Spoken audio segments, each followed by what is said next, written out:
Bienvenue dans l'horreur du dimanche, l'émission qui vient vous faire sursauter en douceur à la fin d'une monotone semaine de dur labeur.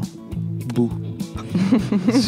Ici, on parle de films de genre et plus particulièrement de films d'horreur, mais en toute détente. Alors aujourd'hui, nous revenons pour un épisode 10. Épisode 10 qui marque également le début de la 2e saison.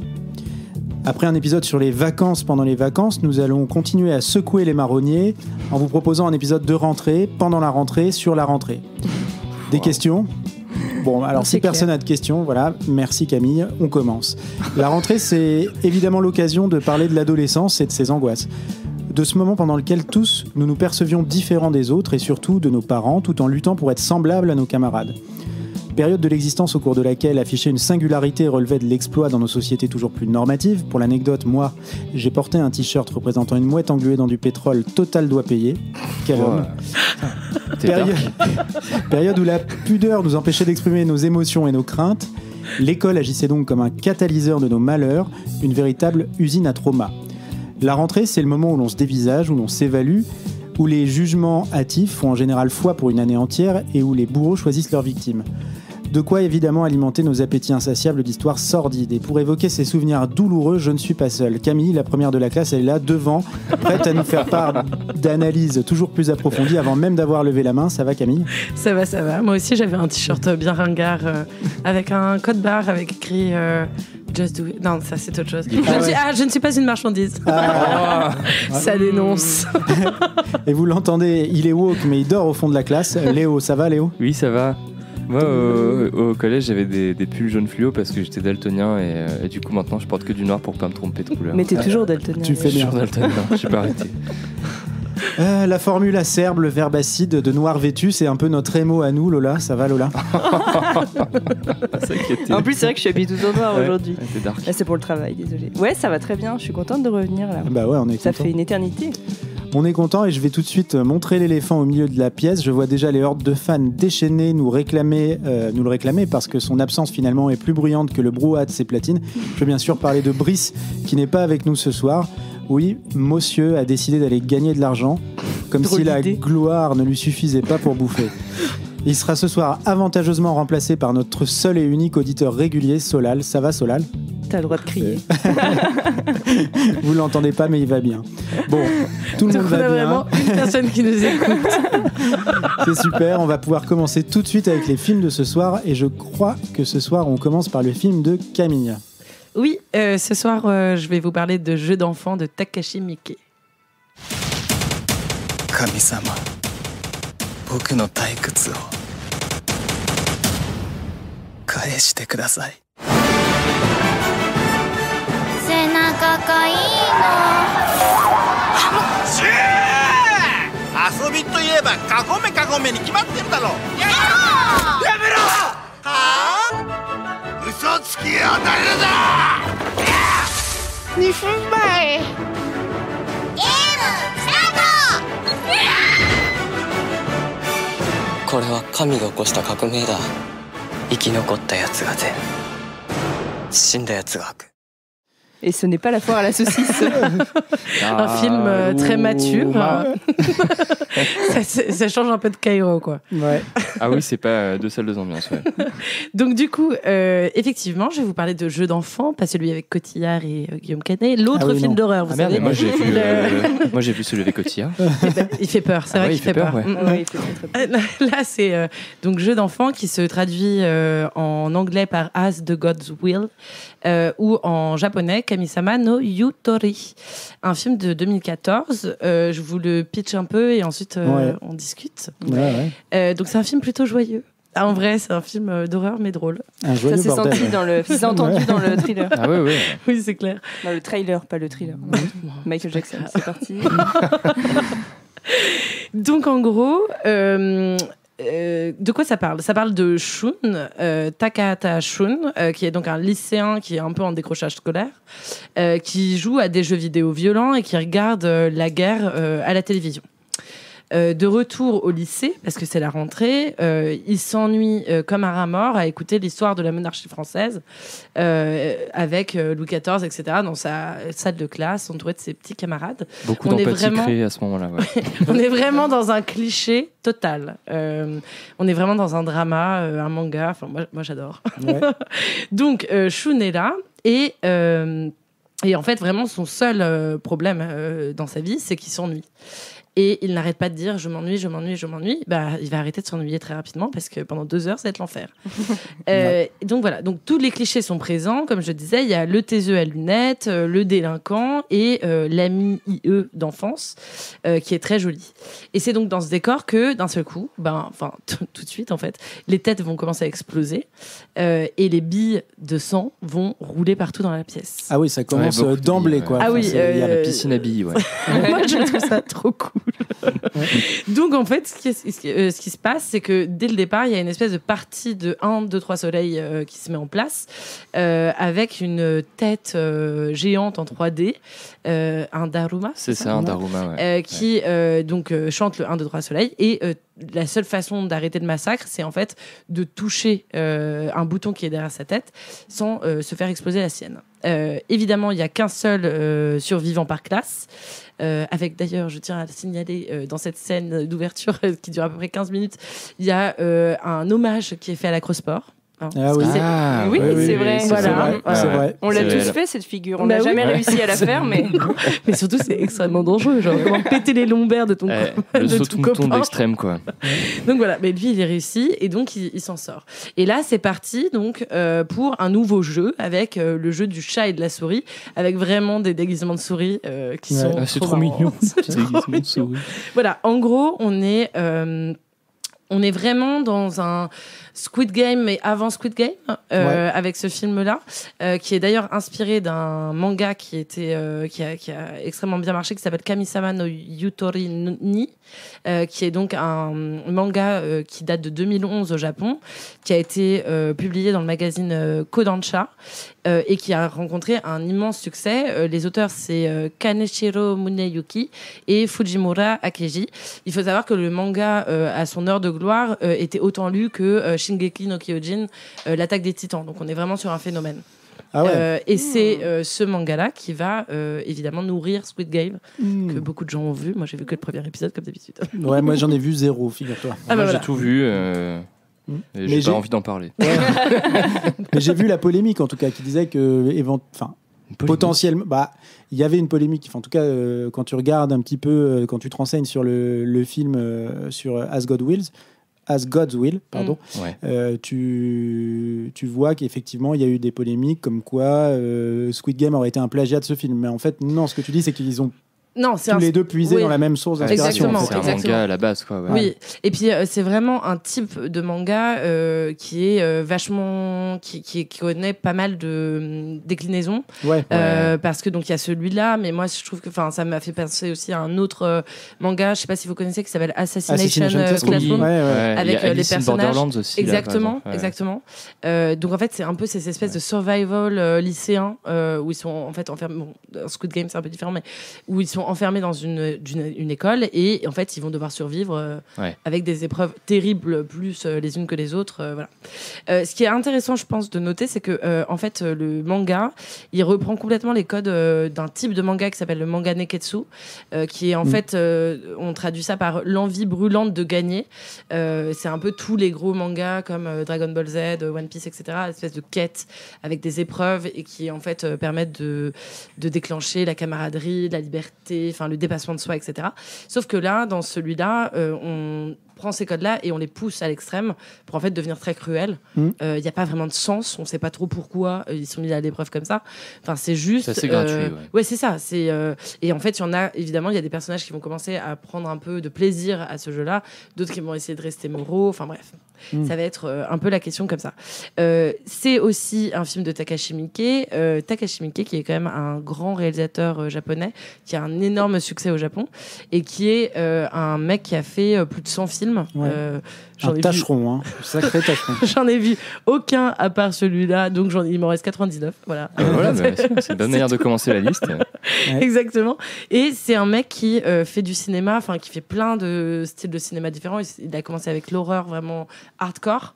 Il a été notamment en 2006 invité à faire un épisode pour Masters of Horror, qui était une espèce de compilation de séries d'horreur faites par des grands du cinéma d'horreur pour la chaîne américaine Showtime. Et il faut quand même savoir que son épisode a été censuré par la chaîne. Ils l'ont pas diffusé tellement il était problématique. Ouais, tellement été hardcore. Ouais. J'ai très envie de le voir. Ouais. Donc voilà, il a fait aussi des films de combat qui ont été assez reconnus, qui ont été sélectionnés dans des gros festivals, etc. Et son dernier film, qui est en passe de sortir normalement en décembre au Japon et j'espère en France, ça s'appelle Lumberjack the Monster. Et c'est le synopsis est très sympa. Ah non, c'est sur un mec qui en fait est un avocat mais psychopathe, donc il tue plein de gens, qui se fait attaquer un soir par un tueur en série. Et en fait, ils vont se chercher pendant tout le film. Apparemment, ça va être le jeu de qui fait le plus mal à l'autre, quoi. D'accord. Voilà. On va aller voir ça, ouais. Sympa. Voilà, je sais pas s'il faut rentrer dans le détail vraiment de l'explication des épreuves. Je suis pas sûre que ça soit nécessaire. Bah, c'est un peu du spoil parce que c'est un peu le plaisir que tu as dans le film. Ouais. C'est que tu découvres un petit peu les différentes. C'est des jeux de cours de récré, quoi, globalement. Exactement, Donc, exactement. voilà, et sauf que, moi, je trouve que c'est là où réside l'intérêt quand même du film. C'est ce truc visuellement, c'est très cool. C'est une couleur hyper vide, hyper vide. Oula, intéressant. C'est très kitsch. Ouais, c'est très kitsch. Il y a des décors, on se croirait presque dans Princess Bride là à la fin. Ouais, avec des fois de la 3D un peu chelou, mais c'est toujours glauque, il y a toujours un élément. Exactement. T'es en mode c'est kitsch. Ah ouais, en même temps c'est dégueulasse. Et on rigole, on se moque un peu du film, on rigole aussi des personnages, et d'un seul coup, il y a un truc vraiment horrible qui se passe avec des sévices corporels bien hardcore. Et puis un jeu des acteurs un peu over the top, quoi. C'est un drama. Ils en font des caisses. Ils en font des caisses. Non, c'est ça. Mais et puis alors après tu te dis effectivement faut pas revenir, je pense, sur les différentes épreuves parce que ça fait partie du plaisir de les découvrir, mais il y a quand même des trouvailles en tout cas dans chaque épreuve. Il y a des mises à mort un petit peu graphiques, alors avec beaucoup de hors-champ, le film n'est pas non plus irregardable, il n'est pas aussi hardcore que ce qu'il a pu faire dans sa carrière, Mickey, mais en tout cas il y a des mises à mort suggérées qui sont assez inventives, et moi, je pense qu'il y a quand même un truc qui est intéressant, c'est le sens global du film. Alors moi, je ne connais pas du tout le manga parce que je ne l'ai pas lu et je ne savais même pas que c'était tiré d'un manga. Et puis, je connais très très mal les mangas, à part Attack on Titan et tous ces gros best-sellers et Naruto. En tout cas, le sens que Mickey donne au film est assez intéressant parce que moi, j'ai cru comprendre, mais alors peut-être, vous m'arrêtez si je raconte n'importe quoi, j'ai cru comprendre qu'à la fin... Donc on spoil la fin, mais c'est pas très grave. Non. En fait, ils élisent un nouveau dieu et ce dieu, on a l'impression que c'est une espèce d'Hikikomori, comment on dit lui, c'est le SDF parce qu'il y a c'est le SDF qu'on voit qu'on tisse sur quelques plans à un moment. En fait, je pense que normalement le film appelait une suite parce que le manga il s'est fini et j'ai lu qu'il y avait donc une deuxième saison en fait qui était sortie du manga.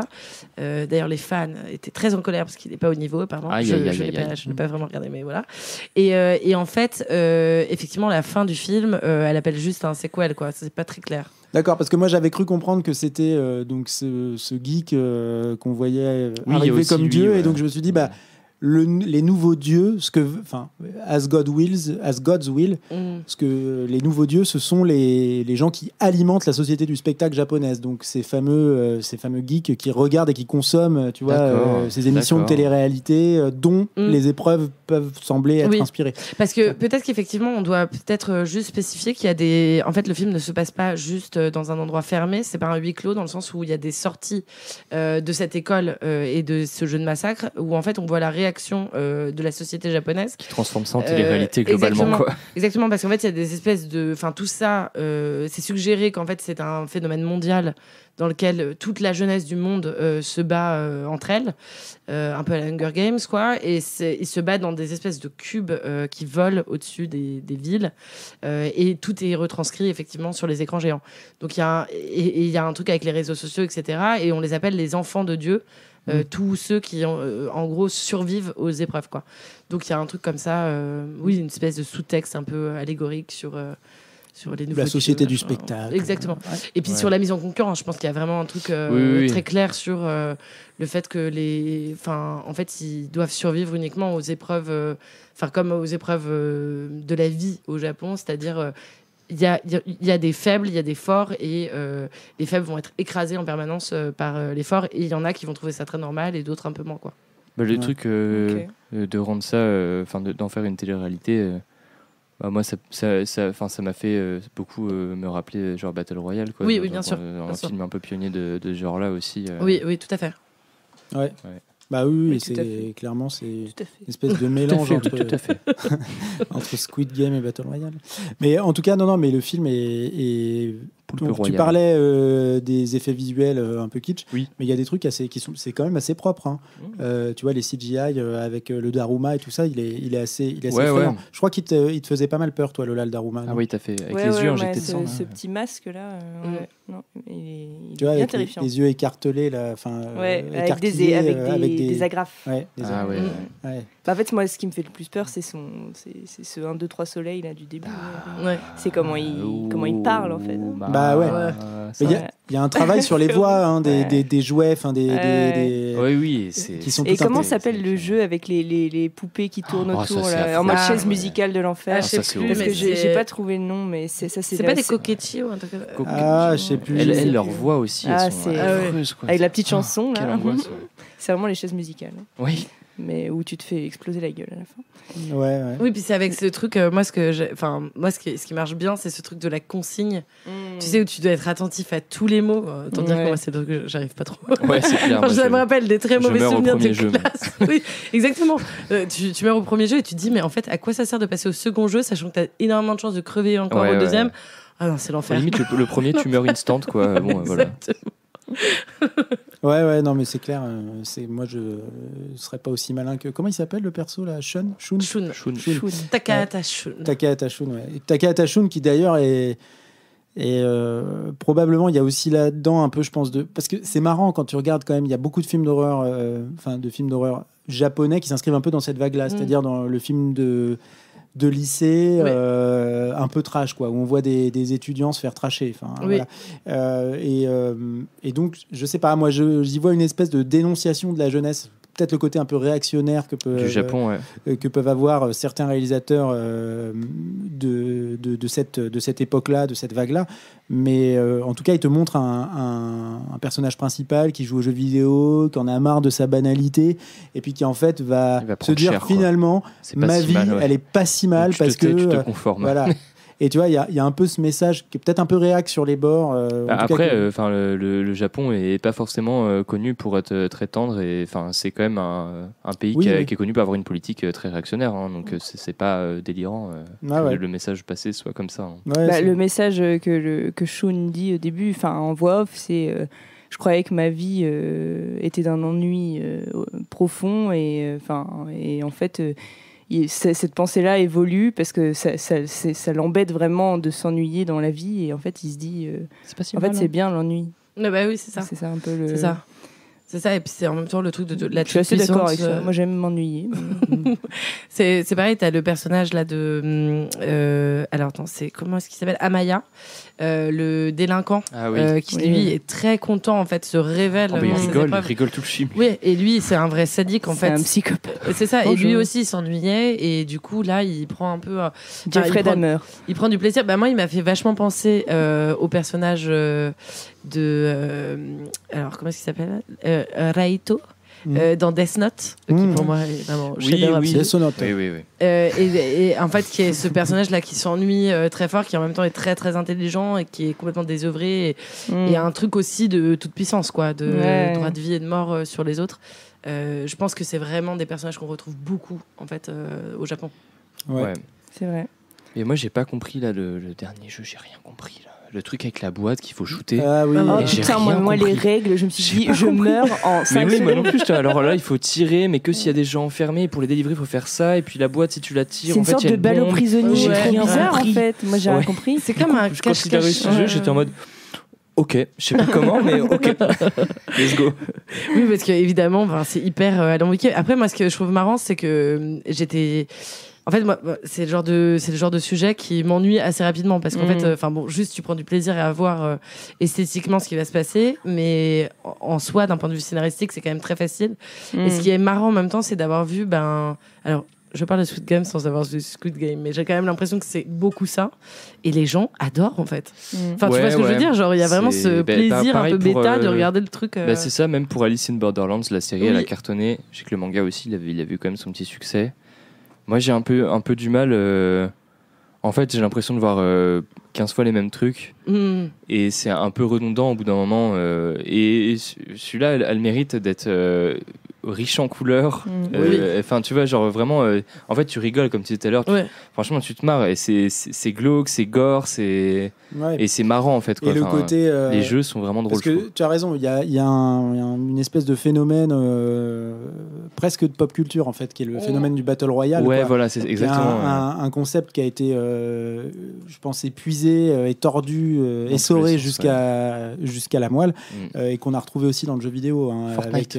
Avec, Fortnite, PlayerUnknown's Battleground, PUBG. PUBG. Thomas est en mode nerd. Mais on l'a lancé. Mais en tout cas, c'est un concept qui attire les foules et c'est marrant parce que c'est ce qui est dénoncé en tout cas dans Battle Royale. C'est ce qui est dénoncé mais c'est ça qui est paradoxal, je trouve. Quoi. C'est que ça devient un spectacle alors que le spectacle est dénoncé de base dans les œuvres originales. Dans le concept. Après, moi, ce qui m'a plu quand même, et je sors il n'y a pas longtemps d'une série All of Us Are Dead, un drama coréen avec des zombies dans un lycée. D'ailleurs, si on faisait des séries, j'aurais pu en parler. Je vous conseille cette série. Qui m'a fait aimer le drama alors que j'aimais pas trop les dramas à la base, j'étais un peu réticent. En fait, j'en avais jamais vu et je me suis dit si je regarde ça sous les conseils d'une pote et en fait c'est trop cool. Et là j'ai retrouvé un peu ce truc drama avec les monologues intérieurs, les relations interpersonnelles hyper complexes et tout quoi. Moi, ce que j'adore c'est vraiment ce truc très kitschouille des relations effectivement entre les garçons et les filles quoi. C'est évidemment il y a deux personnages féminins qui évidemment sont un peu amoureuses mais en même temps veulent pas le dire et en même temps sont très jalouses et machin. Et t'es là genre oh mon dieu est-ce qu'on a genre 12 ans enfin, tu vas crever dans 2 secondes s'il te plaît. C'était en 2014 Camille. Non mais c'est cute quoi. Le monde était j'aime différent. bien aussi, j'aime bien. C'est candide. Et c'est candide et en même temps c'est hyper trash donc ça moi j'aime bien, c'est vrai que c'est plaisant à regarder. Ok, on a peut-être fait le tour de alors je sais pas comment l'appeler, de Kami-sama no Yutori. T'avais pas une blague avec jeu d'enfant? Ah bah ça j'ai déjà fait. Oh il écoute pas. Il a pas ri. Oui, avec c'était ça, oui, d'accord. Bah oui. Moi j'ai pris très très sérieusement. T'étais en train de dormir au fond de la classe comme d'habitude. Donc on enchaîne avec le second film. Enfin on enchaîne, on casse un petit peu la dynamique. 2 salles, 2 ambiances. On passe au film de Léo qui ne choisit plus que des films primés à Cannes en fait maintenant. J'avais déjà fait ça. C'est Anatomie d'une chute le prochain. Oui, t'avais choisi Titane. Ah oui, deuxième Palme d'Or. Deuxième Palme d'Or pour Léo. J'adore qu'ils s'en rendent pas compte. J'ai fait ça. Ah ouais, mais non, mais désolé, nous j'ai pendant que ce des temps-là avec nos trucs débiles. Non, mais c'est voilà. Le mec arrive avec le fleuron quoi. Ouais. Bah ouais, mais tu vois, c'est parce que j'ai naturellement des super bons goûts. Quoi. Oui, je suis désolée, mais Troll 2, c'était pas une Palme d'Or. Oh, tout de suite. Dans son cœur. Alors Léo, c'est quoi ton film? Moi, je vais vous parler de Elephant de Gus Van Sant. Well. Who this? Dude, come on, don't do this. Eeny, Stupid fuck. Meanie. What are you doing? Miny, Please, Mo. don't. Come on, Catch say it. something you want to do. Tiger, Bias, Toe. Please. If he hollers, What the fuck? Let You're him fucking sick. go. Don't do this. Eeny, Meeny, Miny, Mo. Grosse ambiance. Ouais, effectivement. Faut que tu nous expliques, Léo. La transition est pas facile, mais moi j'avais vraiment beaucoup envie de parler de ce film. T'as raison. Parce que en termes de rentrée traumatisante et horrible, je pense qu'on est pas mal. Ouais. Et en fait, il faut savoir que ce film s'inscrit du coup dans la tétralogie de la mort de Gus Van Sant, donc qui est composé de 4 films. Parce qu'il fait il va rien bien comme psychologiquement, non? Ça va. Tétralogie de la mort. Tétralogie de la mort. Bonsoir, voici mon œuvre. Voici. Et dedans, du coup, on retrouve Paranoid Park, qui est une adaptation d'un bouquin à la base. Les deux sont très très bien d'ailleurs, je vous recommande aussi. On a Jerry avec 2 gars paumés dans le désert qui pètent un plomb, quoi, globalement. Et on a aussi un film biopic, mais quand même avec beaucoup d'éléments fictionnels sur Kurt Cobain et la mort de Kurt Cobain. Last Days. Ouais. Last Days, exactement. Et Elephant, du coup, dont je vais vous parler aujourd'hui. Sujet moins réjouissant, film aux thématiques plus ancrées dans la société de manière frontale, je dirais. Film qui est ancré dans le réel. Ancré dans le réel, puisque Elephant, du coup, sorti en 2003, s'inspire directement de la tuerie de Columbine en 1999. Et du coup, Elephant, ça narre le quotidien d'une dizaine de lycéens et de lycéennes qu'on va suivre au cours du film. Parfois pas beaucoup, parfois quelques minutes, parfois par montage entrecoupé sur l'intégralité du film. Et du coup, le film va nous présenter par des panneaux très simples avec leurs prénoms les adolescents qu'on va suivre l'espace d'une journée. En fait, je crois que ça se passe littéralement sur une journée avec peut-être... Non, même pas de flashback, non. Je crois qu'il y a des flashbacks quand on voit les tueurs se préparer, non? Eh ben non, parce qu'en fait, ils sont pas au lycée le matin. Ah en fait, oui, d'accord, donc c'est la même journée. C'est la même journée. Ok. Mais attends, excuse-moi, mais ça veut dire qu'ils se font livrer une Kalachnikov en une journée? Il la commande. Donc voilà, donc c'est peut-être ça. On voit que la livraison, mais ça veut dire peut-être qu'ils l'ont. Mais c'est possible. Je crois qu'on voit la commande, mais on voit commander un fusil à pompe, mais on voit pas. Ouais. Donc c'est. Mais après, c'est possible aux États-Unis, que ça arrive très vite. C'est possible. C'est Amazon Prime. L'abonnement Amazon Prime, ouais. Ouais, ça va très vite. Le bouton Prime, ouais. Le bouton Prime, ouais. Mais du coup, oui, ça se passe vraiment sur une journée. En fait, on va suivre John, qui est un ado aux cheveux longs décolorés, au papa alcoolique, qui n'a pas une vie très facile, et qui est du coup l'adolescent avec qui on commence le film. On commence cette journée au lycée où il est emmené en voiture par son père dans la scène d'intro. Père qui est ivre au volant et du coup fils qui est obligé de récupérer le volant pour éviter que le papa fasse un accident dès le matin, quoi. On va suivre ensuite Elias, qui est un photographe un peu dans la lune, qui demande à ses camarades de les prendre en photo pour son club photo du lycée. On va suivre Nathan et Carrie, 2 adolescents qui sortent ensemble. On va suivre Acadia, qui assiste, une ado qui assiste à une sorte d'échange en fait, entre les différents étudiants, enfin les différents élèves, sur l'homosexualité, la façon de la vivre, etc. Elle est drôle cette scène. Ouais, elle est scène drôle d'ailleurs. Ouais, c'est la seule scène drôle. Après, il y a plein de scènes légères dans le film quand même. On va suivre du coup Eric et Alex, les 2 tueurs en fait, les 2 adolescents qui vont se retrouver à tuer leurs camarades de classe. On va suivre Michelle, une adolescente mal dans sa peau, moquée et contrainte de se conformer aux normes du lycée. Et on va suivre Benny pendant assez peu de temps, mais avec une scène dont tu parlais tout à l'heure, Camille, qui a marqué pas mal de gens, je pense. Et il y a Brittany, Jordan et Nicole aussi, les 3 copines. Ou les 3 copines du copines self. Qui vomissent en cœur. Voilà, qui vomissent en cœur dans les toilettes. Donc du coup, c'est un film qui parle vraiment de plein de sujets de l'adolescence, que ce soit du mal-être, que ce soit du coup de l'apprentissage de normes sociales, que ce soit du coup, comme on en parlait tout à l'heure, une manière de se différencier du groupe, des hobbies qui peuvent nous amener à faire des choses différentes de ce qu'on fait au lycée, etc. Elephant, c'est un film qui est dans sa plus grande partie très calme et très doux. Je trouve qu'il y a un côté quasi documentaire, comme si on suivait vraiment des élèves d'un lycée lambda américain. D'ailleurs, ce ne sont pas des acteurs, les comédiens. C'est des lycéens qui ont été castés. Ouais, vraiment. Okay. C'est que de l'impro. Enfin, ça se sent. En fait, le film est très organique. En fait, il les a laissés faire. Ok. Donc, je pense que c'est pour ça que ça se ressent bien. Quoi. Ouais, tout à fait. C'est très réaliste. Et il y a un côté vraiment très organique, même avec la caméra qui se met à hauteur d'épaule, qui les suit. Il y a des moments qui sont laissés où on pourrait se dire que ça pourrait être une ellipse, en fait. Et en fait, on a tous les déplacements dans cette espèce de lycée gigantesque. Donc, on a des scènes de couloirs magnifiques. On les voit aller d'un point A à un point B avec leur démarche adolescente qui en dit beaucoup, en vrai, sur comment ils sont actuellement. On suit aussi leurs interactions familiales pour certains personnages. On va vraiment voir en fait leurs habitudes, leurs loisirs, avec tout le panel d'émotions différentes que ça peut impliquer.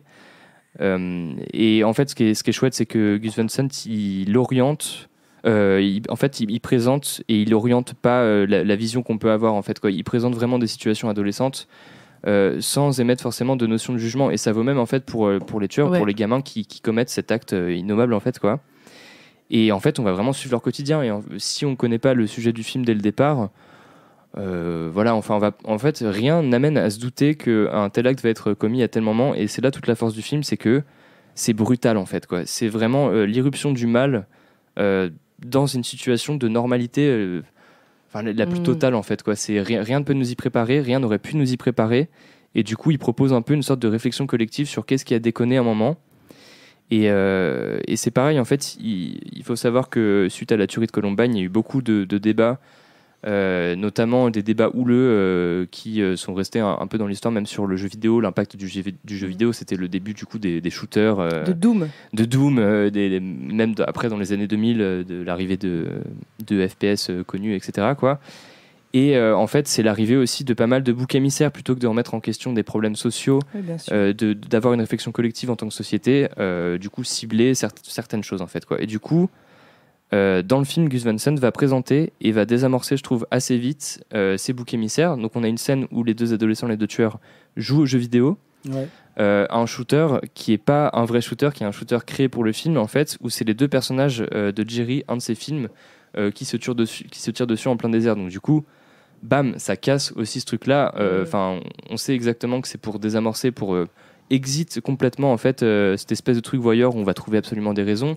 On voit aussi que ces deux adolescents, et ça c'est une partie fictive qui a jamais été prouvée ou je ne sais quoi, en fait, sont visiblement homosexuels ou bisexuels, et du coup refouleraient, et c'est ce qu'on pourrait imaginer que c'est ce qui pourrait pousser à, etc. Il y a eu beaucoup de fausses rumeurs aux États-Unis suite à cette tuerie là-dessus aussi, et en fait ils désamorcent complètement ces trucs-là, je pense, pour montrer que en fait la raison, elle est beaucoup plus profonde que ça. Elle n'est pas dans trouver des boucs émissaires pour expliquer un phénomène qui est lié vraiment au fonctionnement de la société américaine, en fait, quoi. Oui, c'est ça. En fait, je pense que ça a été les vieux réacs homophobes ont dû s'en emparer en mode vous voyez. C'est ça, ouais. Oui, alors que effectivement, moi, je ne parlerai même pas de scène homosexuelle. Enfin, effectivement.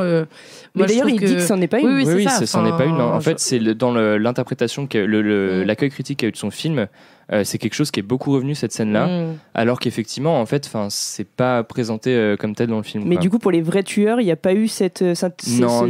Par contre, d'homosexualité. Ça a donné lieu aux gros débats qui ressurgissent assez régulièrement, comme on a pu le voir avec Macron, même il n'y a pas si longtemps, sur le jeu vidéo et l'impact que ça peut avoir sur les jeunes, etc., quoi. Bien sûr. Et en fait, lui, je pense qu'il a un peu voulu mettre de côté tous ces trucs-là et montrer à quel point en fait c'était stupide, quoi. Et c'est un peu le point du film, je pense, qui a été mal compris, et c'est ce que j'ai vu, qui avait fait pas mal de débats. Il y a même des gens qui n'aiment pas ce film parce qu'en fait, justement, ils pensent que Gus Van Sant a voulu y rentrer dans cette logique-là, en fait, quoi. Non, alors que pas du tout, quoi. Oui, moi je crois aussi qu'un des trucs qui a choqué certaines personnes, ça a été que, en fait, effectivement, tous les personnages sont traités au même niveau. Et donc, il n'y a pas, effectivement, de jugement, de jugement moral. En fait, le jugement moral, il se fait directement à partir du moment où il y en a qui tuent d'autres, mais si tu veux, il ne blâme pas ces personnages-là, il n'en fait pas des d'ailleurs, les adultes sont beaucoup plus blâmés dans le film que les jeunes ados, le papa alcoolique, le directeur du lycée qui a pas l'air d'être très sympathique aussi, certains profs aussi à quelques moments, et c'est globalement le monde des adultes qui a forgé ces adolescents qui est blâmé dans le film, et pas l'inverse, en fait, quoi. Oui, puis le fait qu'ils aient accès en fait à des armes, n'importe comment, des armes et à la possibilité de tuer comme ça, en fait. Oui. C'est plus ça que ça pose comme question. Et en fait, ce qui est aussi, je trouve, assez intéressant, c'est que le film, donc, il est sorti, il a la Palme à Cannes, et il a la mise en scène. En 2003. Le prix de la mise en scène. Ouais. Et en fait, le truc, c'est qu'en France, il fait 600 000 entrées, ce qui est quand même bien. en Europe, il fait 1,2 million, ce qui est bien aussi. Aux États-Unis, il est très peu distribué. Bah oui. Et il y a que 200 000 personnes qui le voient. Bah d'ailleurs, c'est là où ça pose des questions. En fait. Tu le trouves étiqueté MK2 partout en fait, quoi, parce que la distribution, elle s'est beaucoup plus faite en Europe et en France. Et notamment. ça, c'est vraiment, je pense, un truc triste en fait par rapport à ce film-là, c'est que c'est un film extrêmement politique sur les États-Unis et malheureusement, il n'a pas été suffisamment vu aux États-Unis. En fait, c'est pour ça, je trouve que Elephant, il est pas là pour donner une raison, comme on l'a dit avant, il brouille même plutôt les pistes. Mais en fait, il y a une phrase que dit un des deux tueurs à un moment, c'est il y en a d'autres comme nous dehors et on est plein, tu vois. Ouais, bien sûr. Et c'est un peu un appel à l'aide en fait, quoi. Il y a un truc qui va pas, il faut qu'on s'en occupe et qu'on réfléchisse collectivement à ce qui a déconné en fait, quoi. Bah, il le dit à son prof avant de le tuer. Oui, c'est vrai. Vous n'avez pas écouté. C'est ça, ouais. Quand on a essayé de venir vous parler. Mais bon, mais en tout cas, ça interroge vraiment sur la responsabilité collective et sur un phénomène de société en fait qui a tout du film d'horreur, quoi. Donc voilà, quoi. Bah moi je suis un peu fâchée que tu dises ça, mais alors, mais enfin moi juste je voulais dire justement que moi je trouve j'aime vraiment d'amour Elephant. Je l'ai vu en cours de cinéma la première fois quand j'étais en seconde et je l'ai revu là pour le podcast, mais pour moi c'est vraiment pas un film d'horreur et c'est presque une insulte de le classer dans le film d'horreur parce que vraiment je pense pas que Gus Van Sant ait voulu montrer l'horrible, justement parce qu'il filme avec une douceur tout ce lycée et ses élèves au même niveau, comme tu disais tout à l'heure très justement. Tu vois, il y a pas d'antagoniste en fait dans Elephant. Il y a pas de méchants, il y a pas de gentils. Les tueurs, c'est pas des méchants en fait à aucun moment.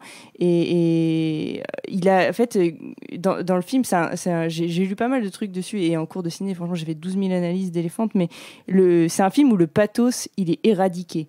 Et du coup, pour moi, c'est un truc de justement, on veut pas montrer de l'horrible, tu vois. Alors, le sujet, il est dramatique, et voilà, mais c'est une tragédie. Après, il y a quand même une volonté de mais je trouve pas qu'il soit glaçant, le film, en fait. Ah si, il est glaçant. Moi, franchement, la après, tuerie c'est de Columbine personnel, mais comment Gus Van Sant a fait ce film, je trouve vraiment pas. Mais après, voilà, c'est tant mieux qu'il y ait de la discorde entre nous. T'en ressors pas indemne. Moi, j'en suis pas ressorti indemne la première fois que je l'ai vu, et là, je l'ai revu du coup récemment pour le podcast. Et ça me fout toujours les frissons en fait, ce film. Moi vraiment pas. Moi je trouve ça bizarrement, je trouve ça très très doux en fait. Et c'est une pub pour le Steadicam qui rend ça très très doux aussi. Mais voilà. Ouais.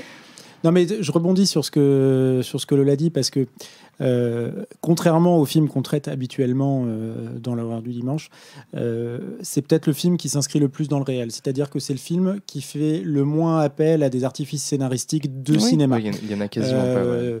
Et donc, je pense que pour compenser ça, parce que pour la vraie question, quand tu vois...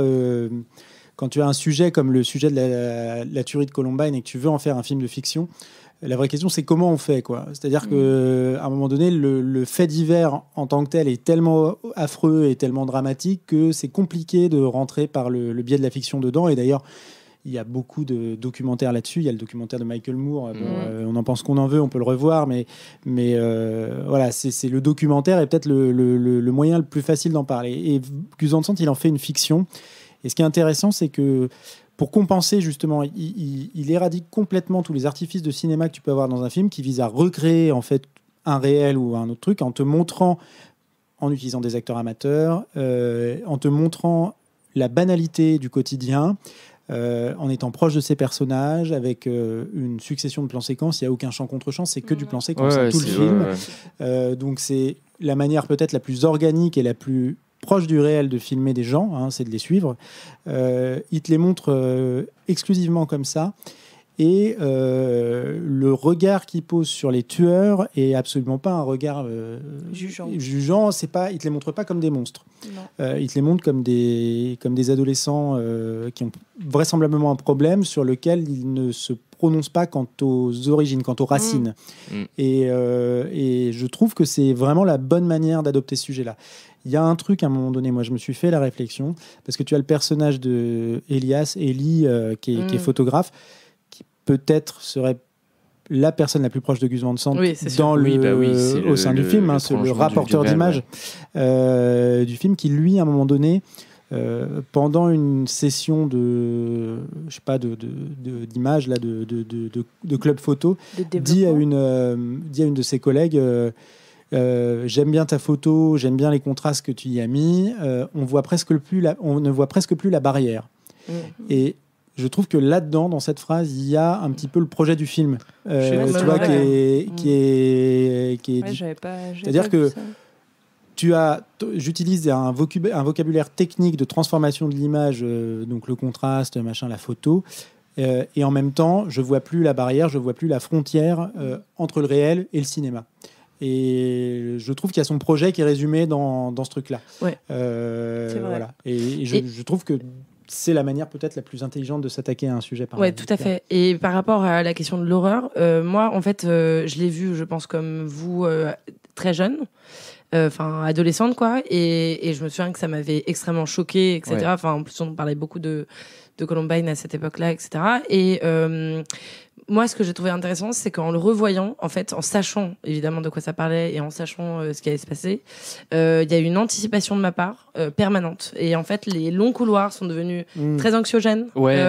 Même si c'est pas filmé pour, en fait, il y a en permanence une profondeur de champ immense et ça devient des labyrinthes. Je trouve que c'est, moi, ça m'a fait penser franchement à Kubrick et Shining. Ce truc de suivre en permanence des personnages dans des couloirs immenses. Mes oreilles. Je te jure, moi j'avais. Je suis pas contente du tout. Moi j'avais. Par exemple. Je l'avais dit qu'elle était émo. Parce que le truc, c'est que en fait, il y a une boucle temporelle qui se croise et se reforme et se détend, etc. en permanence. Et donc, au bout d'un moment, il y a certaines zones que tu arrives à identifier, tu vois. Par exemple, il y a un couloir où il y a des baies vitrées qui donnent sur le parc où tu vois un des personnages avec un chien. Et donc, tu sais que c'est là où il a rencontré les tueurs et tout ça. Vu que tout s'entrecoupe, tu vois la scène arriver avant, en fait. Exactement. Exactement. Et donc, moi, j'étais au bout d'un moment dans une espèce d'anticipation de me dire, mon Dieu, on va les voir arriver, etc. Ça va être l'enfer, qui était proche du film d'horreur, en fait. Qui était dans l'anticipation de le drame va arriver quand moi, c'est il va surgir. C'est le choc. Moi, c'est vraiment l'irruption de ce moment T, en fait, quoi, qui est... Et même la deuxième fois, ça me l'a refait, genre vraiment... souffle court et vraiment pas bien en fait. Et au niveau du son, il joue avec ça quand même. Il joue entre le clic de l'appareil photo qui vient séquencer certains portraits et le clic du chargeur des balles. Donc il y a quand même je pense un jeu. Je dis pas qu'il voulait faire un film d'horreur, mais simplement je pense qu'il joue quand même sur une certaine sourde angoisse quoi, qui te prend. J'entends. Ouais. Film clivant, mais on le savait. Film clivant. Non, mais en plus, j'adore Éléphant. Mais c'est comme quoi, tu vois, la perception. Le fait qu'on en parle ici, c'est assez surprenant aussi. La perception est hyper différente, en fait, c'est fou. Ouais, film clivant, s'il en est, on va passer au suivant qui le sera peut-être tout autant de ce qui est super bien. Alors moi je trouve qu'il est pas très horrifique ton film. On va passer au film de Lola du coup. Lola, c'est quoi ton film? Moi mon film c'est The Loved Ones. Am I not pretty enough? Is my heart too broken? Do I cry too much? Am I too outspoken?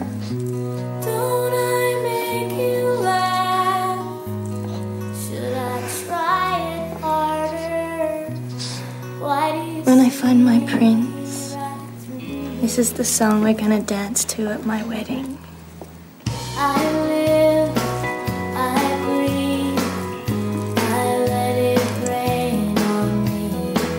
I see, But you're not him. I wait. You're just another frog! I crave, I love, I've waited long enough. I try Dance with me, Daddy. hard as I can. Am I not pretty enough? Is my heart too broken? Do I cry too much? Am I too outspoken? Ouais, le film Daddy Issues du coup. Ouais, Not Pretty Enough de je ne sais plus qui. Vous trouvez la chanson? Elle est trop bien cette chanson. Oui, moi j'ai mis l'extrait que pour ça. pas en rapport avec mes problèmes oedipiens. C'est Casey Chambers. Ah voilà, Casey Chambers. Très connue. Hein. Ouais, la fameuse. Mais elle a fait The Voice australien. C'est vrai? Non, j'en sais rien. Alors, c'est bien la meuf hyper naïve. Je voulais faire l'accent australien en disant The Voice, mais je ne connais pas. C'est net. Du coup, The Loved Ones de Sean Byrne. Avant toute chose, est-ce que vous avez une idée du titre québécois? Et je me tourne vers Léo. Oh, alors attends, The Loved Ones, les êtres aimés. Eh ben moi je pensais à ça aussi, mais tristement. Ah, ils ont changé complètement. Le podium du bal. Ah bah n'est-ce pas pitoyable? Oh, le podium du bal. Ils ont vraiment un talent pour la distribution. Non mais pourquoi? Vraiment. Podium du bal. Pardon, je suis nulle pour ouais, et non, bah, c'est dramatique. Voilà donc un film d'horreur australien de 2009 qui est sorti en 2009 au Canada et non pas en Australie. Il est sorti au Canada pour le Festival international de Toronto. Là où il a gagné un prix d'ailleurs. Et il est sorti seulement un an après en Australie et France et tout. Voilà. Avec peu d'acteurs. Xavier Samuel qui joue Brent, qu'on a vu dans Twilight. Il joue qui dans Twilight? Déjà, j'ai oublié. Il a les cheveux super courts dans Twilight. Ouais, il joue un des vampires. J'ai regardé aussi. Je crois que c'est Riley. Ouais, mais je ne suis pas sûre. Il joue René Smé. Meilleur prénom de suite. Voilà, Robin McLevy qui joue Lola. Qui est vachement bien. John Brumpton qui joue le papounet de Lola, alias Daddy. Il n'a pas de prénom, il s'appelle Daddy dans le film. Et Victoria Thane, je ne sais pas comment on prononce, qui joue Holly. Voilà, donc pour vous résumer le film très brièvement, c'est dans l'outback australien. Alors, du coup, c'est pas aussi déprimant que dans Waking Fright, dont on a parlé. C'est le côté féminin. Pas autant d'alcool, mais... Voilà, il y a vraiment, c'est un autre délire, mais c'est dans la pampa, comme ça aussi, où on croise le chemin de Brett, qui est un ado, somme toute, normal, en fait, jusqu'au moment où il tue accidentellement son père, alors qu'ils sont en voiture tous les deux et que c'est lui qui est au volant. Et une ellipse de 6 mois plus tard, on retrouve Brett devant son casier au lycée, qui est plus vraiment normal puisque complètement traumatisé et dépressif suite à la mort de son père. Voilà. Il emprunte du cannabis à son pote Jamie, il écoute du heavy metal. Voilà, c'est un gros cliché. Tous les signes sont réunis, il ne va pas bien. Il ne va pas bien, il est vraiment en dépression. Dark Sasuke. C'est pas normal. En même temps, c'est vrai que c'est pas ouf ce qui est arrivé. Ah ouais. Non, pas cool, ouais. Non, mais il a quand même réussi à se planter sur le seul platane du coin. T'es là, genre. Oui, mais il fallait rester tout droit, tu sais. Oui, c'est vrai que pas de bol. Non, c'est vraiment genre bon. Ouais, c'est pas tous les jours qu'on voit un homme torse nu mutilé sur le bord au milieu de la route. C'est vrai. Oui, mais tu vois, vrai. il aurait pu tomber dans n'importe quel champ où il n'y a pas d'arbre. C'est vrai. Oui, parce que ce que j'ai pas précisé, c'est que son accident, c'était pas juste comme ça. C'est que en fait, il a évité un jeune homme à moitié nu, complètement mutilé, qui a déboulé sur la route comme ça, et on comprendra pourquoi plus tard dans le film. Voilà. Du coup, Brett, revenons à Brett, il a quand même une amoureuse, Holly, qui a l'air assez saine, assez contente de vivre, elle, avec qui il est censé aller au bal de promo le soir même. Sauf qu'au même moment, dans la même journée, au moment en fait où il est devant son casier, tout se passe à ce moment-là. Il y a une fille un peu bizarre, la fille chelou du lycée, Lola. Ouais, comme par hasard. Lola Stone, qui vient lui demander, sortie de nulle part, parce que je précise qu'ils sont absolument pas amis, Will you go to the dance with me? Donc, veux-tu m'accompagner au bal ce soir, quoi? Et donc, il décline très poliment parce qu'il dit qu'il y va avec sa copine. Voilà. Donc là, c'est une erreur monumentale parce que vous en doutez, suite à ça, il va se faire défoncer parce que Lola est une énorme psychopathe. Et voilà. Et non, j'ai pas choisi ce film parce que l'antagoniste du film a le même prénom que moi. Oui. Ah, moi, j'ai pensé à toi pendant tout le film. D'accord. J'étais très contente qu'elle s'appelle Lola. Je suis sûre qu'il n'y en a pas beaucoup en Australie en plus, donc vraiment, j'étais très heureuse.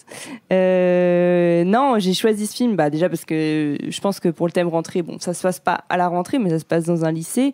Voilà, et puis ça parle de l'adolescence. Bon, tous les adolescents ne vivent pas ce que Brent Alors va oui, vivre. lui, il a particulièrement pas de bol. Quoi. C'est vraiment une année de merde pour Brent, Lui, disons-le. Déjà, le bac, c'est pas sûr qu'il l'ait, quoi. Enfin, il est un peu short en maths. La terminale est pas simple. Hein. Là, APB et compagnie. Enfin, ouais. APB, elle est Dur. vue sur APB, c'est pas trop ça. Ouais. Plus la crucifixion. Bon. Mais ils ont ce truc chelou aussi en Australie, des balles de promo, du coup, moi je savais pas. Moi non plus. Et alors en fait, j'ai pas vérifié s'il l'avait vraiment ou si c'était seulement le réal qui s'était fait un petit kiff. Mais parce qu'en fait, oui, du coup, c'est le premier film de Sean Byrne qui lui est originaire, qui est né en Tasmanie. Et big up à Taz. Mais il y a des gens qui vivent vraiment là-bas. Big up en Tasmanie. Au diable de Tasmanie. Parce que c'est pas. Ah ouais, moi je pensais qu'il y avait pas il y a des gens, ce sont des Tasmaniens. D'accord. J'ai cherché ça sur internet, j'ai eu peu de réponses, mais tout ce que j'ai trouvé c'était Tasmanien. Bah, donc big up aux Tasmaniens, Tasmaniennes qui nous écoutent. Ouais, il y en a plein. Et ils nous écoutent tous. En tout cas, il y a une école de cinéma puisqu'il a fait une école de cinéma en Tasmanie. Ouais. Ah ouais, donc d'accord. c'est pas mal. Ouais. Franchement. Ouais. Mais voilà, il a fait un seul autre film après en 2015 que Thomas a vu. Moi, je n'ai pas vu. Ouais. The Devil's Candy. C'est pas mal. Hein. Ouais. Ok, moi, j'ai pas vu. Mais c'est encore un truc sur les ados, non? Ouais. Ouais. Enfin, il y a un personnage d'adolescent qui est central, d'adolescente, et c'est la relation avec son père. Donc, tu vois, c'est un truc qui doit le triturer. Le triturer, l'inspirer. Très intéressant. Oui. Il doit avoir une bonne psychanalyste.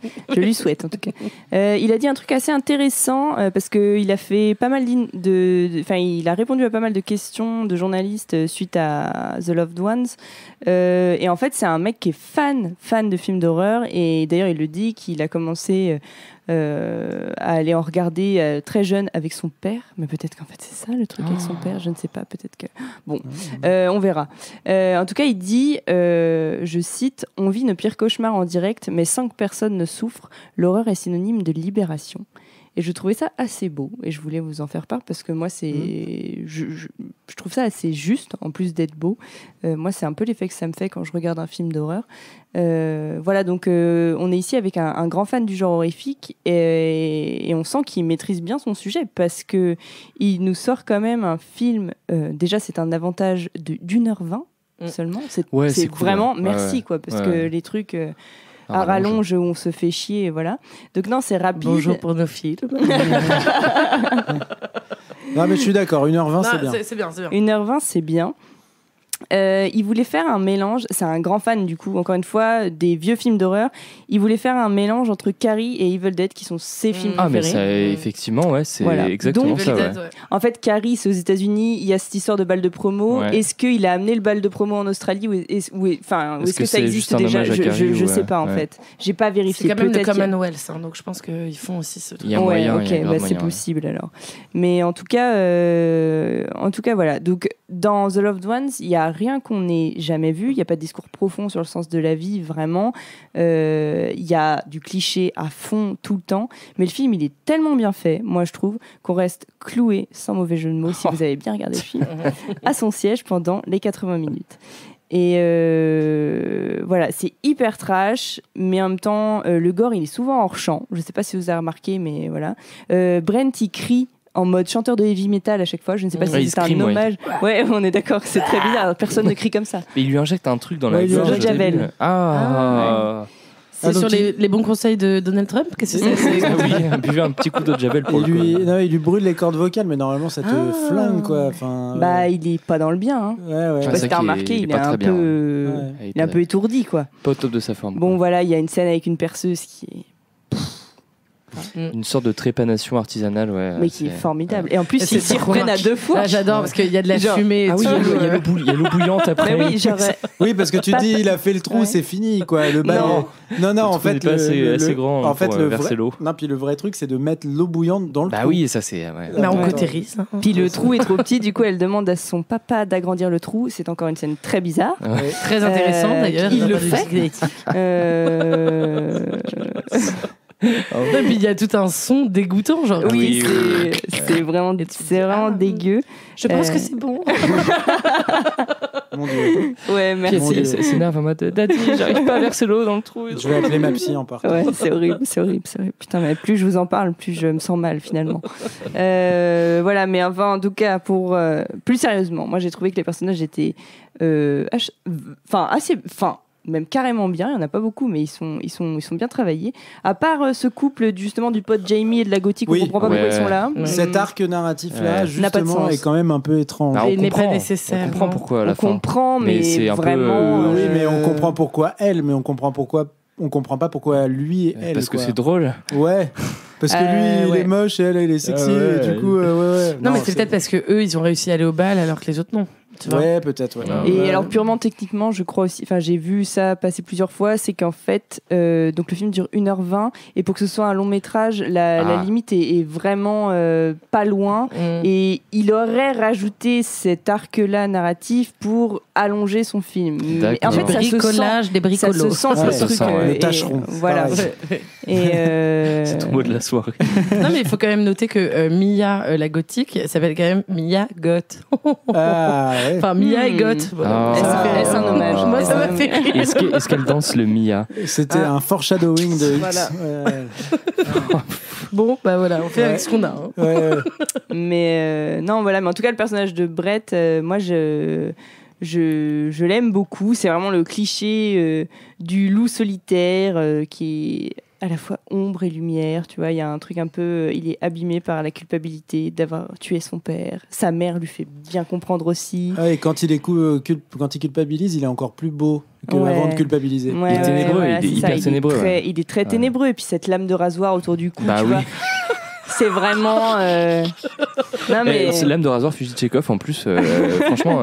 Non, mais tu vois, il y a vraiment plein de fois dans le film. Vraiment ce truc du symbole de la souffrance qui devient salvatrice, tu vois, en mode c'est quand je suis au plus mal que je vais tout défoncer. C'est pour ça que tu disais, c'est cathartique, effectivement. C'est un film cathartique. C'est comme quand il va faire de l'escalade en Converse, là. Ah oui, complètement con. Complètement con. Pas sûr que ce soit la meilleure idée. Near Death Experience, je me sens vivre, quoi. Let's go.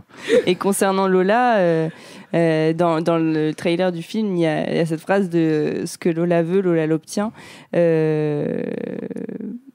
Est-ce que c'est pas un peu ta vision de la vie, Lola? Est-ce que finalement... Est-ce qu'on ne peut pas statuer cette phrase une bonne fois pour toutes? Ouais, je sais pas pourquoi j'ai noté cette phrase. En plus, j'avais juste envie de vous la dire, je pense. Ouais. Mais Lola, elle est vachement bien. Moi, j'aime beaucoup. Elle est bien. Voilà, beaucoup de daddy issues. Non, mais elle est chouette, l'actrice. L'actrice, elle joue trop bien. Parce que d'un côté, elle est très drôle. Moi, je trouve qu'il y a vraiment un truc hyper humoristique dans sa façon de jouer. Et en même temps, elle est très inquiétante parce qu'elle est complètement givrée. Ah ouais, d'un moment à l'autre, tu sens même le regard, le jeu de regard. Genre, t'es en mode waouh, ok, t'es une psychopathe, ça se voit direct. Ça, et puis elle est trop. Enfin, ce qui est rigolo, c'est qu'il y a plein de citations, je trouve, de films très adolescents. Enfin, moi, j'ai beaucoup pensé à Mean Girls, tu sais, avec son espèce de. En fait, elle a un bouquin dans lequel elle note. Oui, exactement. Et c'est le Burn Book, machin. Et elle a juste la mort contre tous les types du lycée qui l'ont fait, mais la moindre crasse. Ah, mais ça commence même dès la primaire. Parce que personne n'est à la hauteur de Daddy. Bah oui, Daddy, bien sûr. Donc elle a la haine. Ouais, mais elle est trop drôle. Et puis il y a des gamins dans son bouquin. Ça a commencé en primaire, quoi, globalement. Et puis elle a la dent dure, quoi. Le gars lui a fait un truc, c'est fini, quoi. Elle est marrante. De l'eau de javel dans la gorge, dans la cave, transformée en zombie. Même s'il avait dit oui, elle aurait fait quoi, tu vois? Ah ouais, non, mais... Il avait dit oui pour aller au bal avec elle, je sais pas. Bah, je sais pas, je pense qu'elle aurait fait pareil. Oui, finalement. je pense aussi. Ouais. Parce qu'en fait, elle a son bal de promo. Oui, c'est son bal. Ouais. Non, c'est... Voilà, j'ai pas grand chose d'autre à dire. Moi, je trouve que c'est un bon film bien efficace. Bah oui, non, mais... Enfin, je sais pas, et puis des films australiens comme ça, on en voit pas. Il y a un petit cachet. Il y a un petit cachet. La photo est vachement, vachement marrante parce qu'elle est hyper sale. Enfin, et je même trouve les que persos, ils sont un peu dégueux. Ouais, et je trouve que la photo fait que le film passe de, tu vois, film assez facile entre guillemets à truc un peu plus sensoriel dans lequel c'est un peu poisseux. Ouais, exactement, c'est poisseux. Et il y a des scènes moi qui m'ont vraiment dégoûté au premier degré, quoi. Toutes les scènes parce qu'elle l'invite à dîner, évidemment. Brienne. Ah oui, avec le poulet, le poulet, le lait, avec le poulet, le lait et tout. Mmh. Et il y a un truc avec le poulet, moi qui m'a fait vachement penser à Killer Joe. Qui est sorti après, donc ça veut dire que potentiellement ça a inspiré Killer Joe, j'en sais rien, mais en tout cas c'est quand même chouette d'être à ce niveau-là. Sur l'échelle des trucs dégueux. C'est un premier film assez prometteur. C'est un peu le truc pour repérer est-ce que le film est américain, australien, est-ce qu'il est un peu dégueu, il est australien, quoi. Ah d'accord.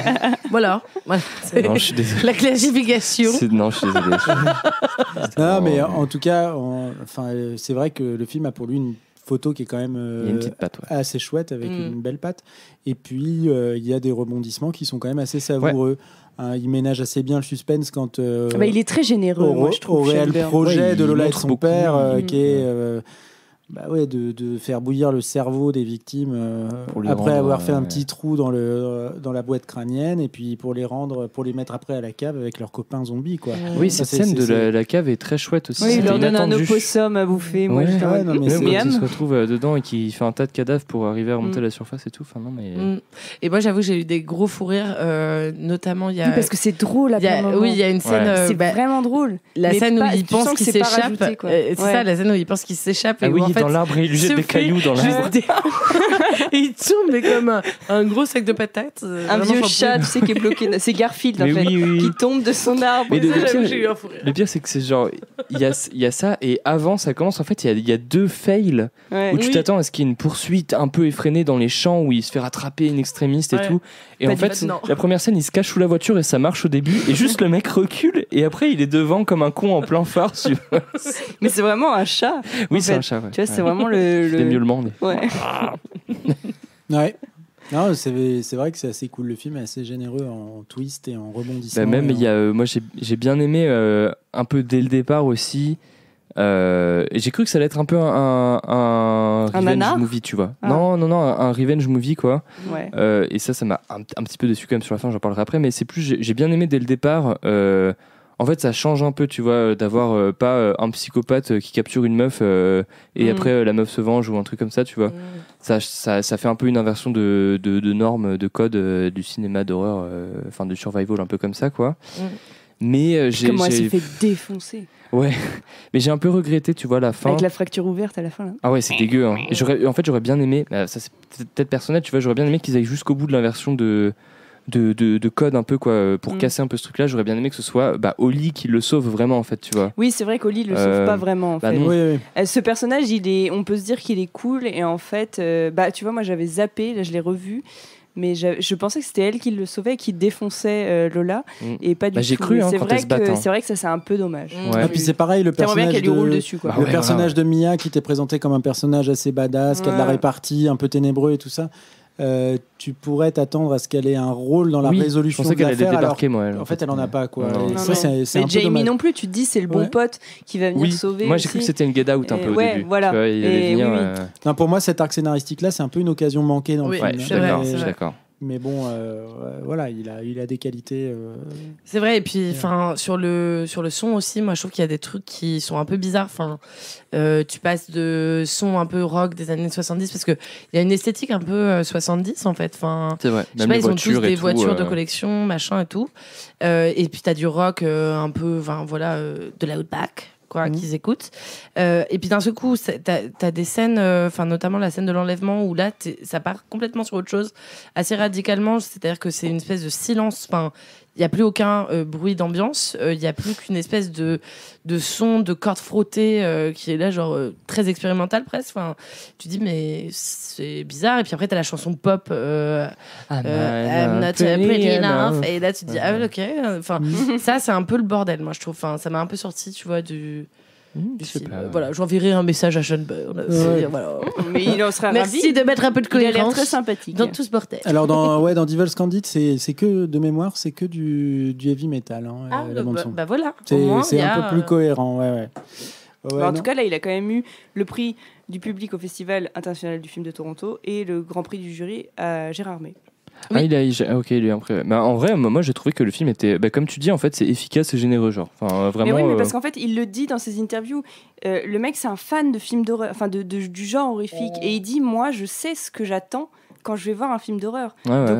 Quand j'ai eu l'occasion d'en faire un, parce qu'à la base, ce film-là, c'était quelques centaines de milliers de dollars, et en fait, il a eu un gars qui lui a filé, je crois qu'il a eu 4 millions en tout. C'est pas mal, ouais. Voilà. Donc il est passé de rien à pas mal. Et en fait, du coup, voilà, il a pu se permettre de faire pas mal d'effets assez chouettes, mais il voulait vraiment donner... Enfin, c'est comme ça qu'il en parle, c'est qu'il dit, moi, je veux que le spectateur il soit repu, quoi. Enfin, vraiment qu'il en ait pour son argent et voilà, sans faire un film complètement débile et voilà pour autant, mais voilà, tous les effets tu vois, enfin moi par exemple ce truc de la perceuse, je n'avais jamais vu ça, dans le sens où en fait tu te dis que, comme dans tous les films comme ça, tu te dis il y a un moment donné ça va être stoppé par quelque chose. Ouais, moi je pense pas et que en fait c'est pas stoppé et c'est renouvelé. Ouais. Tu vois, et tu te dis mais et il va jusqu'au bout. Le mec se fait faire une trépanation. D'ailleurs, je ne sais pas comment il va à la suite de, je pense cette que histoire. Pas ouf, hein, oui, j'ai pensé. Pas je me ouf, suis dit, ce serait pas mal qu'il ait un peu de rééducation. Il n'a plus de corde vocale, il a le cerveau un peu embouilli. Qu'il voit un orthophoniste. Oui, parce que bon. Et un neuropsychologue. En plus, avec le javel dans le ventre, je pense que c'est pas la folie là. Oui, une petite fibroscopie. Ouais. On va faire un check-up. Il a plus les pieds aussi. Non mais il prend. Ouais, ça à la limite, le couteau dans les pieds, c'est le plus soft, j'ai envie de dire. Ouais, mais bon, c'est pareil. Moi, ça me dégoûte un peu quand même. Mais par contre, il me fout des paillettes. Et ça, c'est trop drôle cette scène. Ils lui mettent une petite couronne de roi du bal et ils lui mettent plein de paillettes sur lui pendant qu'il est. C'est horrible en vrai. Mais... Qui se coagule avec le sang. Ouais. J'adore. Des idées. D'ailleurs, c'est le générique de fin, quoi. Tu sais, les noms ils défilent sur des paillettes qui tombent comme ça. Quelle horreur. Non, c'est amusant. Après, moi, j'avoue que je pense que vraiment cet arc de Mia machin, là, ça m'a complètement sorti du truc. J'étais là, genre, je comprends pas. Je comprends pas. Ouais. On s'attend à ce que ça paye à la fin. Et bien, en fait, oui, même en plus, à un moment, le film joue avec ça, même. Ça va plus loin parce que tu sais, à un moment, ils sont dans la voiture, là, et ils s'éloignent du lycée parce qu'ils se font virer du bal de promo. Oui. Et là, il y a un montage parallèle où tu penses que c'est le père qui les voit et qu'ils sont été se poser en fait à côté de la maison. Et en fait, non, ils sont toujours. Oui, moi j'ai cru que c'était eux qui étaient devant la maison. Bah ouais, et là, ça aurait pu raccrocher du coup. Mais ça le fait pas. Ouais, dommage. Bon, The Loved Ones. Dommage, mais bon, franchement, mais film, à regarder, à si voir. moi je fais un premier film comme ça, je suis content. Ah ouais, mais grave. Et surtout, film dans le thème est vraiment horrifique. Si vous voulez qu'on. Voilà. Non, mais on y est. Enfin, si vous voulez que Lola fasse un film comme ça, donnez-nous 4 millions. Oui. On en fera peut-être autre chose. Ouais. On achètera peut-être un bateau. Camille partira en vacances dans le Perche. À Tulle. Mais en tout cas, avec les 50 € qui restera, on fera un truc carré. On va passer au dernier film de la soirée, qui est le film que j'ai choisi. Et donc on va finir par celui-là, comme d'habitude le meilleur pour la fin. Moi j'ai choisi de vous parler de Kaboom. Stuff. What do you think you're doing? Eating you out. Dude, it's a vagina, not a bowl of spaghetti. I've had this same bizarre fucking dream every night since last week. Like something terrible is about to happen. Smith, the universe is finally smiling on you and everything is going your way. Don't fuck it up.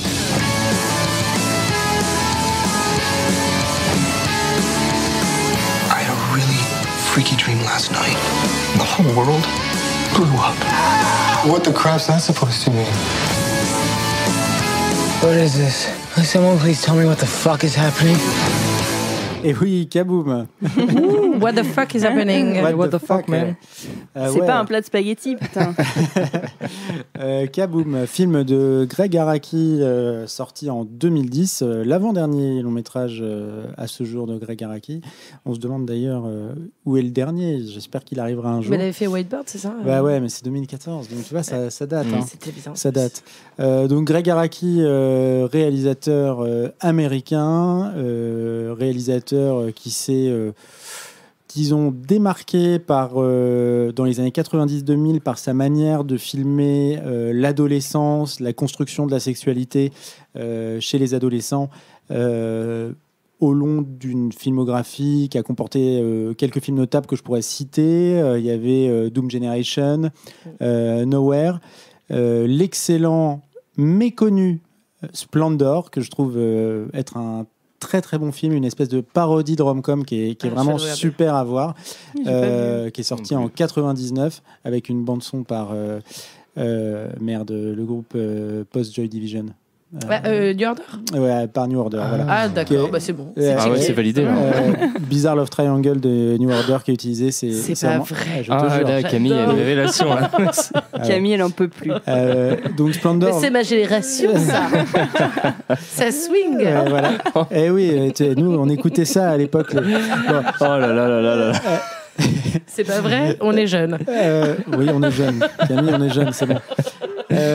Donc Splendor, excellent mais méconnu. Et puis son chef-d'œuvre, Mysterious Skin, sorti en 2004, film qui a fait couler beaucoup d'encre à sa sortie. Et qu'il faut voir absolument. Qui est moins marrant, mais qui est un film à voir et qui est un film lumineux, malgré l'horreur qu'il décrit.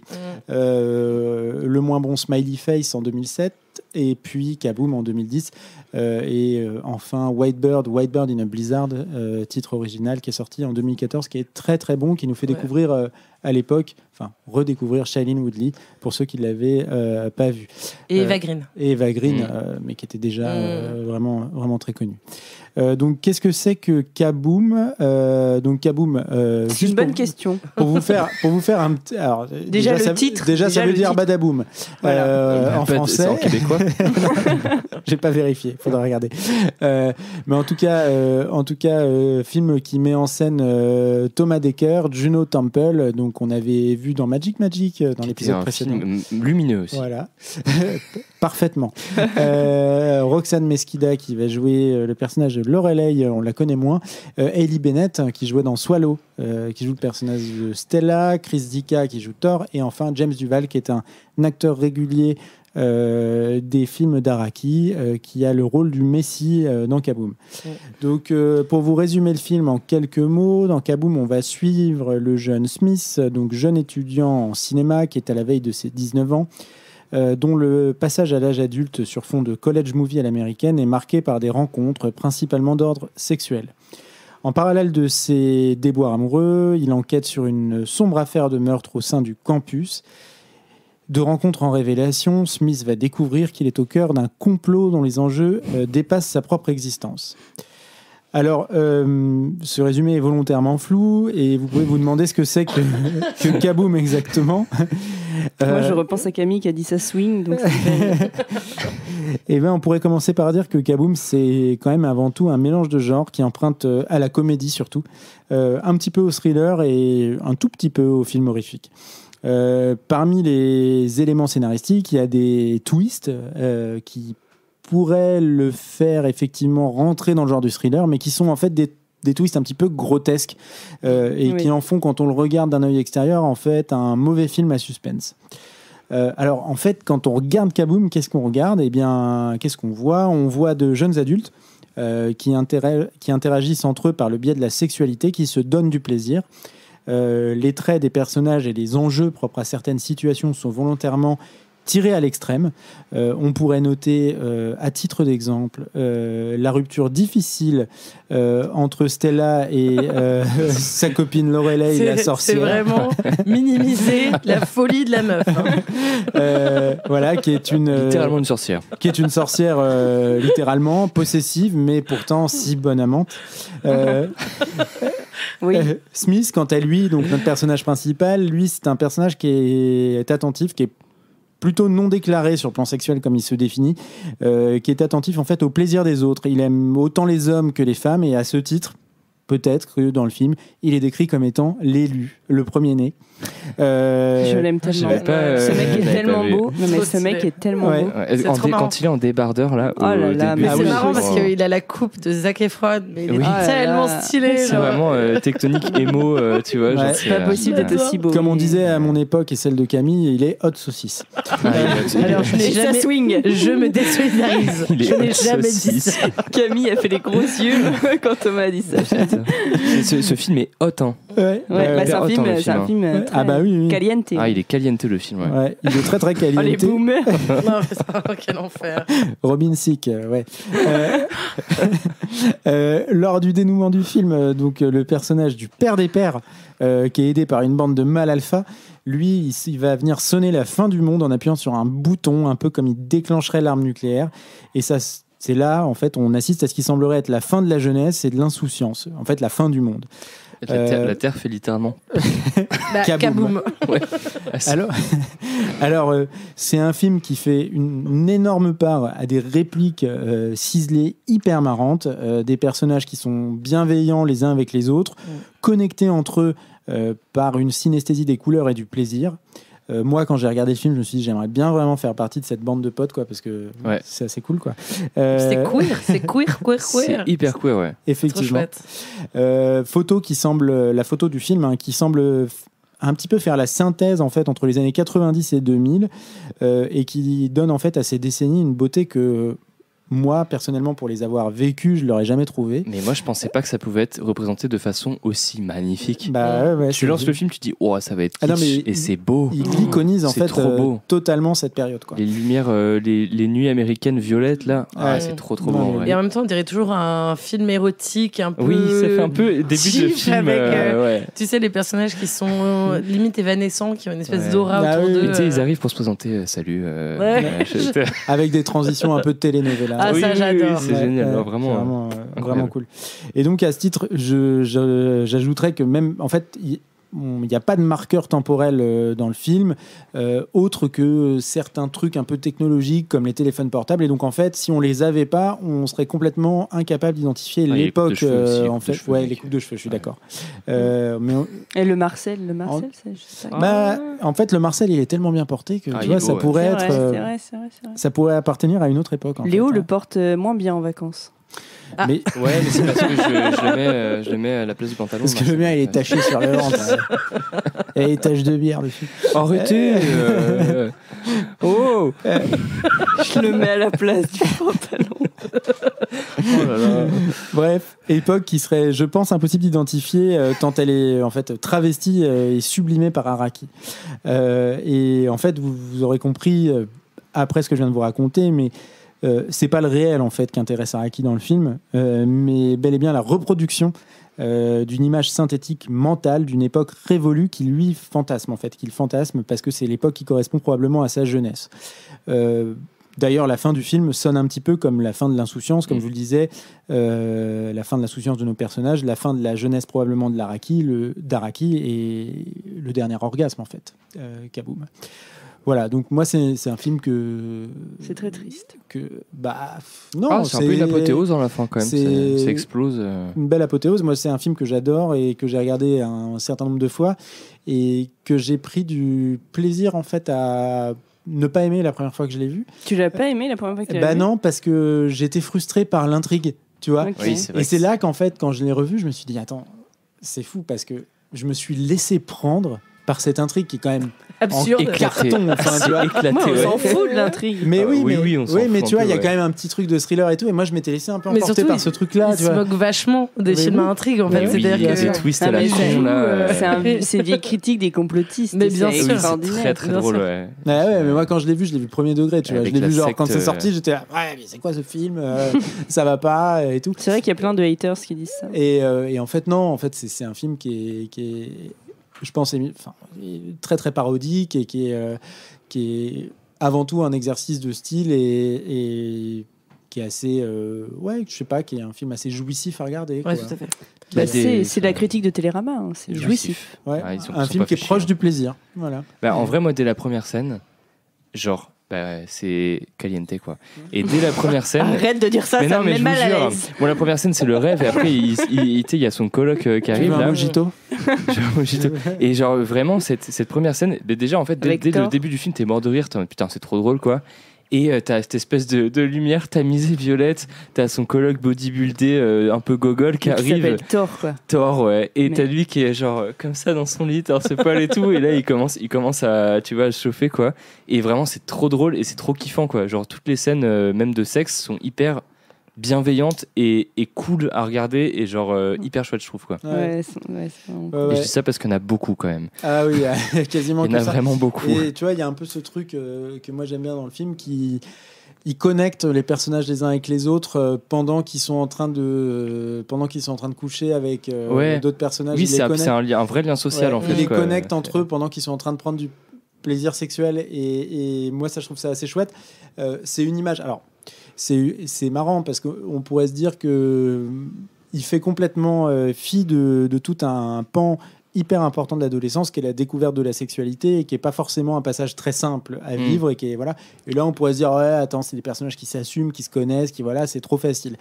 En fait, quand tu connais la filmographie d'Araki, tu sais que c'est des thèmes qu'il a vraiment traités. c'est des thèmes au cœur desquels il était allé. Et là, je pense que il avait envie de se détendre. Je pense que ce film-là, voilà, c'est un film complètement détendu par rapport à ça, alors qu'il a traité ces sujets très graves en fait, qui peuvent être très graves dans d'autres films, dont Mysterious Skin, quoi. Oui, tout à fait. Et puis il y a quand même, moi je trouve que c'est un film hyper important en termes de discours, c'est-à-dire de dire que la sexualité c'est quelque chose de joyeux, que la question de l'orientation sexuelle en fait c'est pas quelque chose de lourd, c'est quelque chose de mais on s'en fout des exactement genres, enfin du genre et des étiquettes exactement, et qu'en fait les personnages ils jouent entre eux et juste ils ont envie de s'amuser entre eux, et ce qui est marrant c'est qu'ils lisent ça aussi avec le fait de normaliser le surnaturel, parce que Lorelai, donc l'ex de Stella, en fait c'est une sorcière et c'est assumé dès le départ. C'est vraiment une sorcière dans le film. Mais ça, ce n'est pas expliqué. Et non, et c'est juste, c'est normalisé. C'est juste. C'est expliqué après, expliqué parce que ça fait partie des expériences. Des expériences de la secte. Des premiers-nés. Voilà.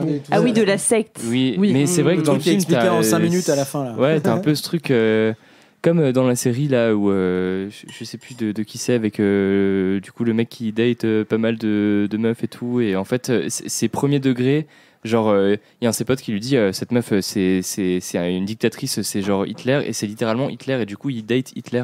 Je sais plus comment s'appelle cette série là. Je l'ai pas vu. C'est pas Love. Non, c'est pas Love Sick. Non, c'est pas Love Sick. Je sais plus. Mais du coup, c'est très littéral comme film, quoi. Les persos sont vraiment ce qu'ils disent être dès le départ, quoi. Et après, même sur le truc de sexualité et des étiquettes, il y a quand même une scène du film où il y a London qui explique le fameux truc du spectre. Et c'est trop cool en fait. Le film quand même date de 2010, tu vois, genre il est très récent. Mais c'est la première palme queer à Cannes. Ah ouais, ok, d'accord. Et il remercie Greg Araki remercie dans son générique notamment John Waters, qui est quand même le maître du cinéma queer. Et moi je trouve que c'est trop bien parce que en fait c'est vraiment la nouvelle génération de cinéma queer dans ce que ça a de joyeux, de sulfureux et de en même temps bordélique, quoi. Enfin, moi j'aime bien ce truc-là. Je trouve que c'est vraiment cool. C'est vrai que le film est très satisfaisant à regarder, quoi. C'est trop cool, quoi. Et en termes d'ambiance, c'est vrai que moi j'ai eu l'impression d'être entre David Lynch, ça revient beaucoup, c'est très lynchien. Les ça masques joue, et tout. Mais c'est moins chiant et beaucoup plus drôle que David Lynch. Et en même temps, c'est David Lynch sous acide. Tes propos n'engagent que toi. Avec Ah non, mais bon. Avec en même temps Scooby-Doo. Parce que moi, je trouve qu'il y a une espèce d'esthétique. Le club des 5. C'est trop marrant. Et le stylisme, il est incroyable. Avec les méchants, on va démasquer les méchants, quoi. Non, mais oui. C'est tout ça avec une BO exceptionnelle, placebo, on adore. Mais je crois pas avoir déjà vu un film qui expédie autant son intrigue, qui expédie son intrigue aussi rapidement à la fin. En fait, mais la fin est trop bien, moi. C'est assez incroyable parce que, en fait, il juxtapose des enjeux. Je sais pas, qui sont juste la fin de l'humanité, genre l'explosion de la Terre. L'explosion de la Terre. Il les juxtapose avec des enjeux amoureux d'ados sur des campus, tu vois. Et en fait, il n'y a pas de hiérarchisation, tu vois. Genre, ce qu'ils vivent, c'est aussi important. Ce qu'ils vivent, eux, c'est aussi important que le complot dans lequel ils se retrouvent impliqués à la fin. C'est vrai. Et ça, franchement, c'est un truc que j'ai jamais vu dans un autre film, tu vois. Ou en tout cas, je crois pas l'avoir vu filmé comme ça. Donc pour ça, je trouve que c'est un film qui est relativement unique.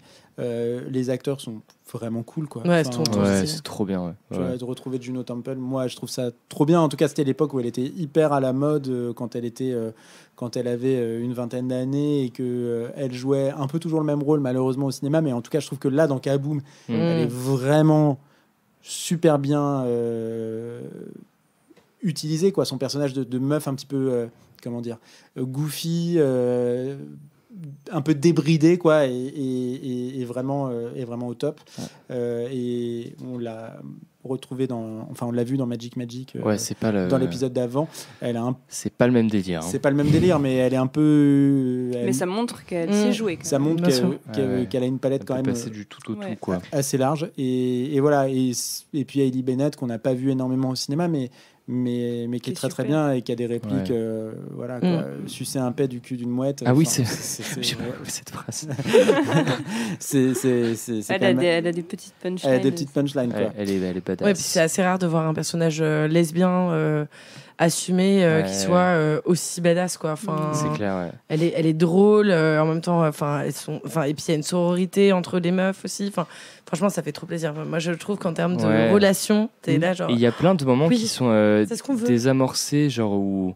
En fait, le film est trop bienveillant, quoi, sur plein de trucs. Et tu vois, t'as le gars moment Oliver qui lui envoie une vidéo par mail. Et en fait, il s'énerve quand il le voit parce qu'il lui a pas répondu ou le mail s'est pas envoyé. Et tu te dis, oh là là, ça sent l'embrouille. Et en fait, il est en mode, je suis désolé, c'est oui pour le date et tout. On se voit. Et toutes les situations sont très bienveillantes entre les gens. C'est très chouette. Ouais, effectivement, il n'y a pas de malaise.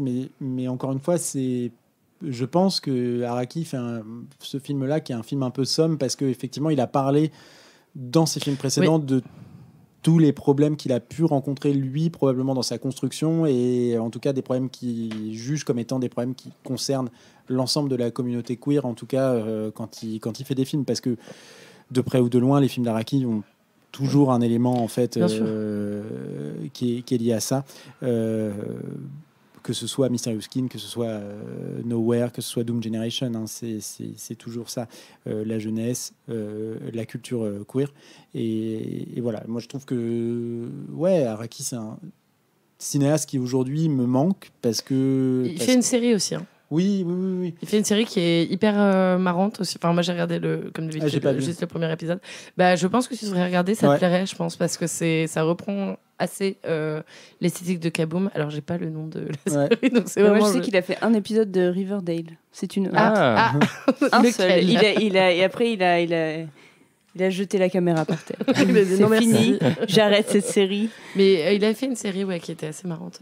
Non, mais c'est marrant parce que c'est un type qui est arrivé, il est assez jeune, hein, c'est un type qui doit avoir, je pense, une cinquantaine d'années, qui est arrivé au sommet de sa carrière, probablement avant 40 ans avec Mysterious Skin, et qui aujourd'hui est quand même très très discret, très absent du cinéma et c'est vraiment dommage. White Bird in a Blizzard qui était quand même... Peut-être qu'il vit sa meilleure vie avec son argent. Et voilà. Ça peut être rassurant aussi dans le sens où ça se trouve il s'éloigne de ce milieu parce que ça le gavait. Ouais, mais en tout cas je trouve qu'il manque vraiment. Il nous manque. Greg, tu nous manques. Reviens.